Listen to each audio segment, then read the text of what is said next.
কেমন আছো শাবানা? আরে কেমন আছেন আপনি? আছি ভালো আছি, অনেক ভালো। আমি ভালো আছি। সরি যে তোমার রাস্তা রিক্সা থামাইলাম, কিছু মনে করো না আবার। আরে না না, ইটস ওকে, কোনো সমস্যা নেই। কতদিন পর দেখা হলো। তুমি কেমন আছো ভাবনা? জি ভালো ভাই, আপনি? আমি তো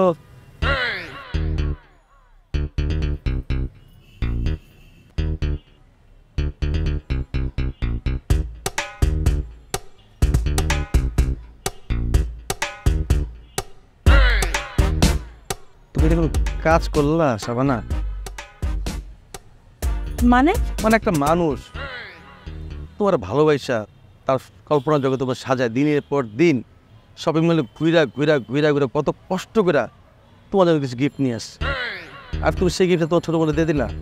দিতেই পারো, আর যে লোকটা তোমাকে ভালোবাসে সে তোমার বোনকে গিফট করতেই পারে। তো এই গিফটগুলো তো স্পেসিফিকলি তোমার জন্য কিনা, তাই না? এক মিনিট এক মিনিট, আপনি কি বলছেন আমি সত্যি বুঝতে পারছি না। একটু ক্লিয়ারলি বলবেন কি গিফট, কে কাকে কি দিয়েছে, আমি ওকে কি দিয়ে দিলাম, আমি বুঝতে পারছি না। প্লিজ একটু ক্লিয়ার করেন। আমি বুঝছি তুমি আসলে অনেক কিছু ক্লিয়ার না, আজকে আমি একটু ক্লিয়ার করে দিই।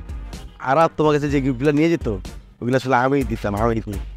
আরে কিসের গিফট, কিসের আরব, কি বলছেন এসব?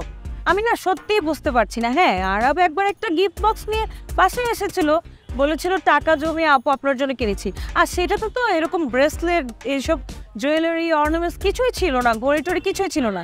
একটা লিপস্টিক আর একটা কাজল ছিল, ওগুলো তো আমি ইউজ করছি। আর আমি জানি ওগুলো আমাকে আরবই দিয়েছে। আপনার কথা তো কোথাও মেনশন করে নাই। দেয় নাই?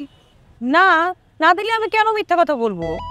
এই তুমি কমেছো এই কানের দুল, গলার মালা, ব্রেসলেট, জুতা এটা পেয়েছো কই তুমি? আরাম দিচ্ছে না? জি ভাইয়া,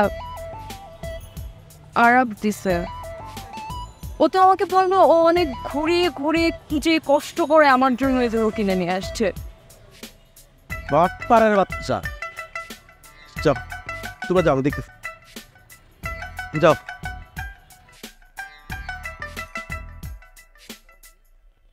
আরাপ করে